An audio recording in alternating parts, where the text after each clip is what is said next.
সকলোকে পোনপ্ৰথমে নমস্কাৰ। মই আজি আমাক সৰুতে দাদাকে মোকে বনাই খোৱা আৰু ভণ্টিক বনাই খোৱা মাহে ভাত খাব মন নকৰিলে বনাই খুৱাই মানে ভাত ভাজি।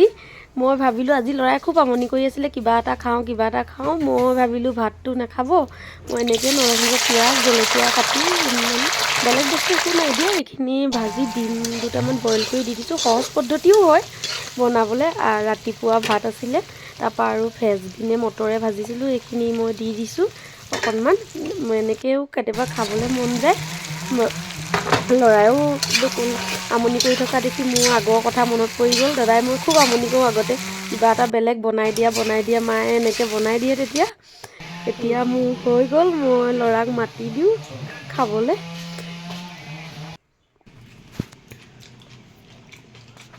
কেনেকুৱা? মস্তি।